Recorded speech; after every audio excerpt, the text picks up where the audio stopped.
ছাত্ররা যদি রাজনৈতিক দল গঠন করতে চায় তবে সরকার থেকে সরে এসেই করা উচিত বলে মন্তব্য করেছেন বিএনপির স্থায়ী কমিটির সদস্য ইকবাল হাসান মাহমুদ টুকু। জামায়াত নেতারা বলছেন উপদেষ্টা ও সমন্বয়করা নিজেদের ব্যক্তিগত মতামত লিখেছেন, এখানে মেরুকরণের কোনো আভাস দেখছেন না তারা। আর সমমনা দলগুলো বলছে দূরত্ব না বাড়িয়ে আলোচনায় বসা উচিত বিএনপি ও সমন্বয়কদের।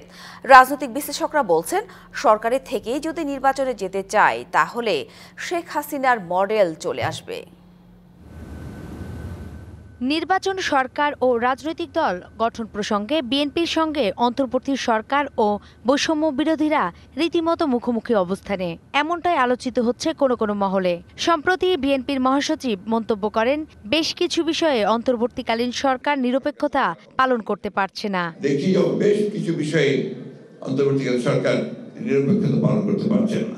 মির্জা ফখরুল ইসলাম আলমগীরের এমন বক্তব্যে তীব্র প্রতিক্রিয়া জানান সরকারের দুই তরুণ উপদেষ্টা নাহিদ ইসলাম ও আসিফ মাহমুদ এবং বৈষম্য বিরোধী ছাত্র আন্দোলনের আহ্বায়ক হাসনাত আব্দুল্লাহ। তিনজনই সামাজিক যোগাযোগ মাধ্যমে বক্তব্য দেন।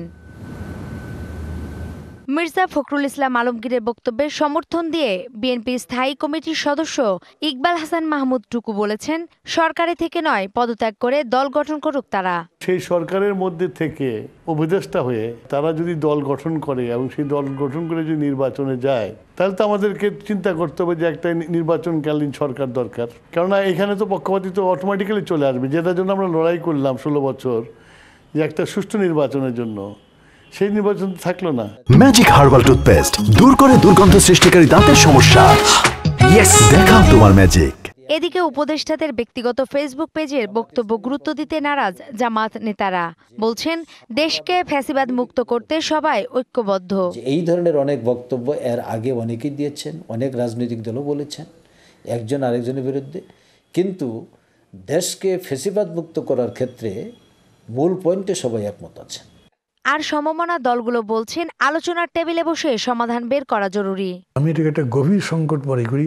এই সংকট বাড়তে দেওয়া উচিত হবে না। তাদেরকে যদি এই গণতান্ত্রিক প্রক্রিয়ার মধ্যে ইনক্লুসিভ রাখতে পারি, অন্তর্ভুক্ত রাখতে পারি, সেটাই দেশের জন্য কল্যাণ হতে পারে।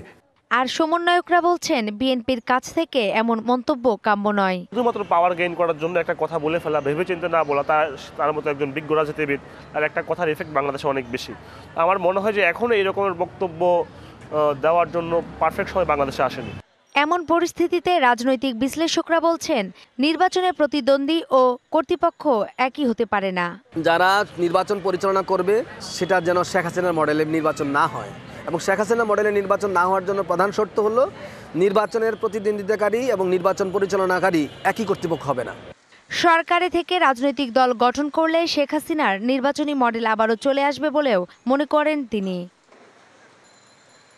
নূপুর মাহমুদ, ডিভিসি নিউজ, ঢাকা।